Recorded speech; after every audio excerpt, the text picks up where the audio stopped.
mga biyahero naman po na galing bakasyon itong Semana Santa, patuloy ang pagdagsa sa mga bus terminal sa Araneta Center sa Cubao. Mahigpit na seguridad naman sa terminal, patuloy na ipinatutupad. Ang ulat mula naman po sa aming kasamang si Sweden Velado mula sa Cubao Live. Maraming salamat, Kirby. Balik trabaho na nga yung marami sa ating mga kababayan matapos yung 4 bakasyon nitong nakalipas na Semana Santa.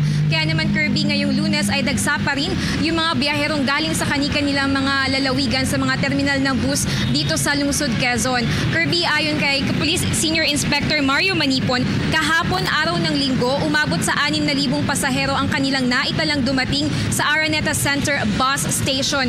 Hindi pa kasama sa bilang na yan yung mga pasaherong bumababa na sa EDSA pa lamang.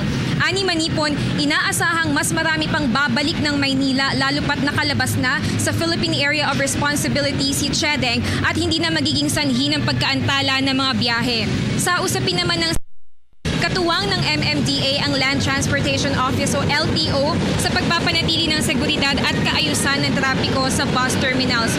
Kirby, 24/7 naman yung pagbabantay na ginawa ng pambansang pulisya. Buong Holy Week yan ha, at magpasa hanggang ngayon kaya't wala pa rin naiuulat na anumang insidente ng karahasan. Samantala, kapansin-pansin naman, Kirby, na marami-rami pa rin sa ating mga kababayan yung nagsisiuwian sa kanilang mga probinsya. Mahaba yung pila na pansin natin doon sa bilihan ng ticket na biyaheng Iloilo, Rojas City, Baguio at Olongapo. Ayon sa ilan nating nakausap, ngayong linggo umano sila nag-file ng vacation leave sa kanilang mga opisina dahil ayaw nilang makisabay sa dami ng taong nagbakasyon at bumiyahe noong nakaraang Holy Week. Gayon din sa upang hindi sila ma-stress sa mabigat na daloy ng trapiko. At yan, Kirby, yung mga balitang aming nakalap mula rito sa Araneta Center, Cubao, kasama ang Unit 3 para sa Telebisyon ng Bayan. Ako si Sweden Velado.